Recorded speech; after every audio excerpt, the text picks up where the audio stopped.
بوجارا یکی لحریم کردستانی دسته یا دستپاکی حریم نو چند برپرسک حکومی بلاف دکه و حتی نه فرما اشکره کردن سامان خون نگهاندن وی دزگهی د داخویانی دسته یا دستپاکی نو 24 برپرس حکومت حریم هاتیه و حتی نه فرما اشکره کردن سامان خو نزوراندن او دبیجه لګوري یاسای هر کسک به انقص به فرم نزورینه او بوده ما 3 حیوان تیتا گرتن او 3 حتی 100 میلیون دیناران تیتا غرامه کرن لګور زانیارین ان ار تی د هفتیات نو هجمارک برپرس یه بلا ببن که حتی نه فرما خو نه وگراندنه اما مش لپاش عفتشت که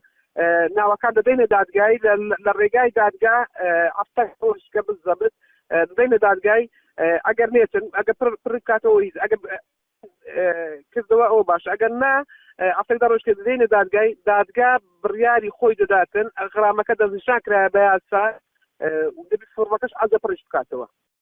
لەگۆر زانیاریان دەستە یا دەستپاکی هەرێم حتا نەها gelek بەرپرس لە هەر سێ سەرۆکاتی هەرێم فۆرمێ خۆ نەزەوەڕاندنە لی ریوبر کاروبار یاسایی وی دستی دبیجه سروک هر سه سروکاتیا جگر وان و همو وزیر و پارلمانتار او فرمه و گراندنه و سامان خو اشکره کرنه اندامه که پارلمان کردستان بحث ویده که حتی سیستمه که بانکی بو چاودیریا دهات کردستان نهیت داین تجی کرنه وان فرما چه قازانجک چنینه